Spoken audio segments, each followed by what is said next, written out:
السلام عليكم ورحمة الله وبركاته. وعليكم السلام ورحمة الله.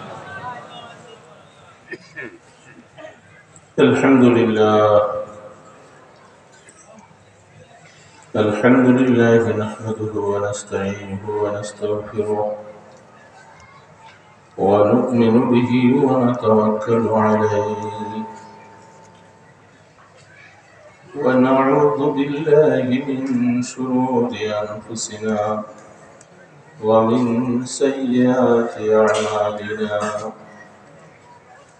من يهد الله فلا مضل له ومن يضلله فلا هادي له.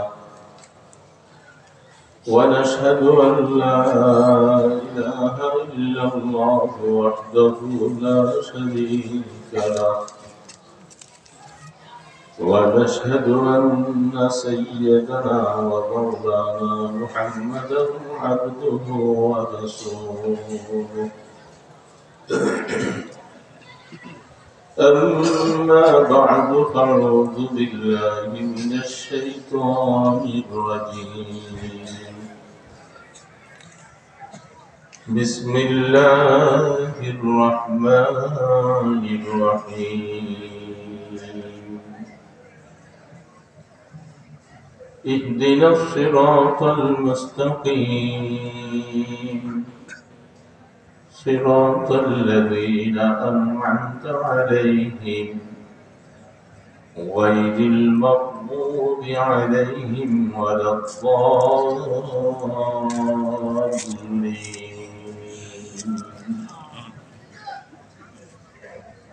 صدق الله مولانا العظيم وصدق رسوله النبي الكريم ونحن على ذلك من الشاهدين والشاكرين والحمد لله رب العالمين.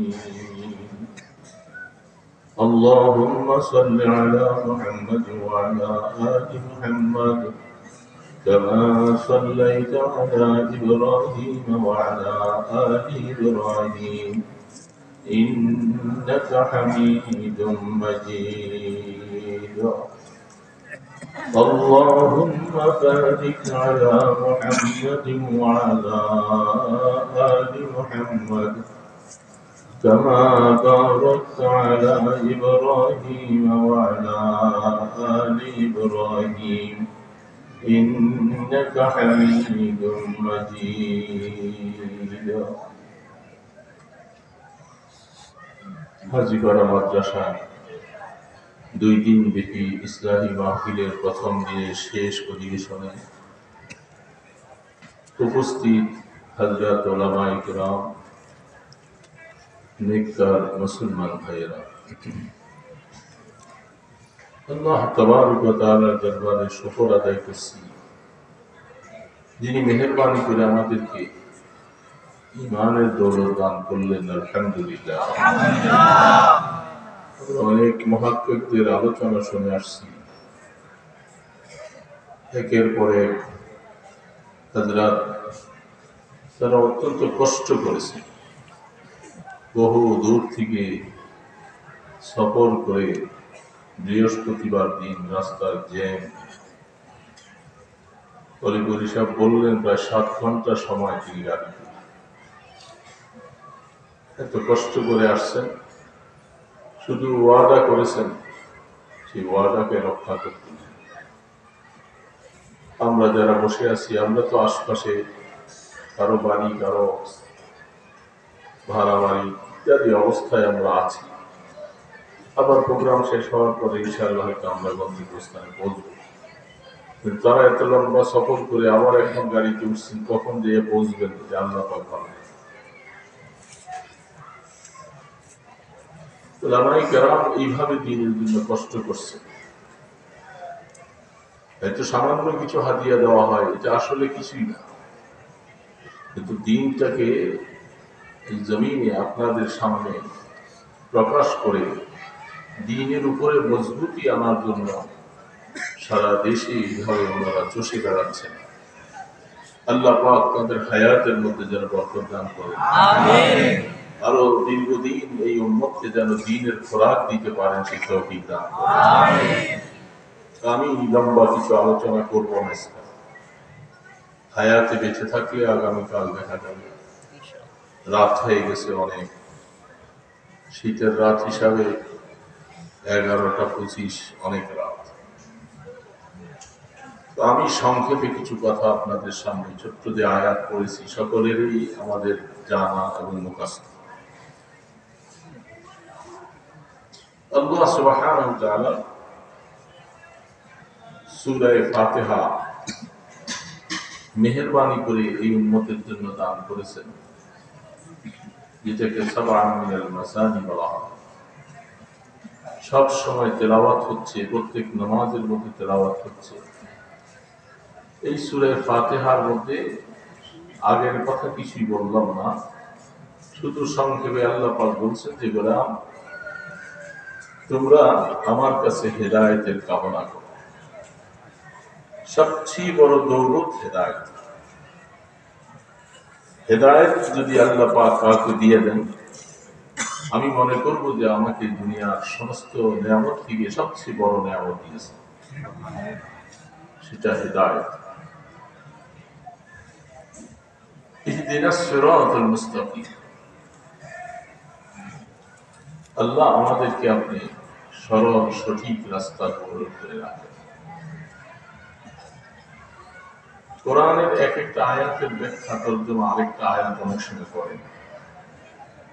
ইহদিনাস সিরাতাল মুস্তাকিমের ব্যাখ্যা সামনের আয়াতে আসছে। আমরা যে সিরাতুল মুস্তাকিম চাচ্ছি, এটা কোথায়, এই রাস্তাটা পাবো কোথায়, এটা তালাশ করার জন্য আপনাকে আমাকে আল্লাহ রাস্তা দেখাই দিয়েছে। সিরাতাল্লাযীনা আন'আমতা আলাইহিম, সেই সিরাতুল মুস্তাকিম রাস্তা কাদের? আল্লাহ নিজেই বলছেন, যাদেরকে আমি আমার নেয়ামত দিয়েছি, নবুয়ত দিয়েছি এবং হিদায়াতের নেয়ামত দান করেছি, তাদের রাস্তাটাই হইল সিরাতুল মুস্তাকিমের রাস্তা, নবীদের রাস্তা।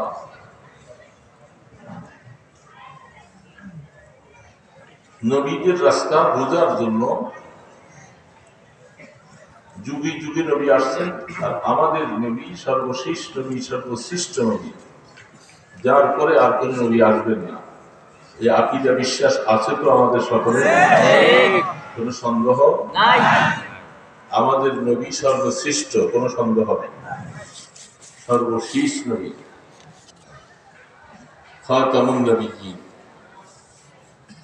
তাকে আল্লাহ সুবহানাহু ওয়া তাআলা এই উম্মতের হেদায়েতের জন্য, জমিনবাসীর হেদায়েতের জন্য পাঠিয়েছেন। পরিতাপের বিষয়, রসুলকে রসুল হিসাবে মানা, রসুলের পথে চলা, আল্লাহ যাকে তৌফিক দিয়েছেন তারাই চলতে পারছেন, আর যার তৌফিক নাই সে পথ হারা, পথ ভ্রষ্ট হয়ে গেছে। এরকম সংখ্যা লোক অনেক বেশি যারা হেদায়েতের উপরে নাই। মানুষ হিসাবে তারা পৃথিবীতে আছে, কিন্তু হেদায়েতের উপরে নাই তারা। সিরাতাল্লাযীনা আন'আমতা আলাইহিম, যাদেরকে আল্লাহ পাক আপনি নবুয়ত দিয়েছেন, সবচেয়ে বড় নিয়ামত দিয়েছেন, তাদের পথটা আমাদেরকে দেন। বিশেষ করে সামনে দুইটা আয়াতের মধ্যে আল্লাহ আমাদেরকে জানিয়েছেন, গায়রিল মাগদুবি আলাইহিম ওয়ালাদ-দাল্লিন। খবরদার, আল্লাহ পাকের কাছে এই দুইটা দল থেকে তোমরা দূরে সরে থাকো। একটা মাগদুব আলাইহিম আর একটা দাল্লিন। একটা সম্প্রদায়কে বলছেন তারা ইহুদি, আরেকটা সম্প্রদায় হলো নাসারা। সমস্ত উম্মতে মুহাম্মাদিয়াকে আল্লাহ পাক সূরা ফাতিহার মাধ্যমে সতর্কবাণী জানিয়েছেন। বারবার করে এটা কোরআনে তেলাওয়াত হচ্ছে, নামাজে তেলাওয়াত হচ্ছে, সমস্ত কাজে তেলাওয়াত হচ্ছে। তোমরা মনে রাখবে, এই দুই সম্প্রদায় থেকে তোমরা নিজেদেরকে বাঁচিয়ে রাখবা, তোমাদের ঈমানকে বাঁচিয়ে রাখবা। একটা হলো ইহুদি, আরেকটা হলো নাসারা। কিন্তু পরিতাপের বিষয়, আমরা মুসলিম সমাজ, মুসলমান হিসাবে দাবিদার বটে, কিন্তু ইহুদি আর নাসারাদের সমস্ত ষড়যন্ত্র সবকিছু বুঝার পরেও প্রত্যেকটা কাজে কর্মে তাদের পদাঙ্ক অনুসরণ করি আমরা মুসলিম জাতি চলছি, ঠিক না ঠিক? তাদের কথা কাজ, তাদের সিস্টেম, ব্যাংকিং পদ্ধতি, লেবাস পোশাক, উঠা বসা সব কিছু ইহুদি নাসারাদের পদাঙ্ক অনুসরণ করে চলছে।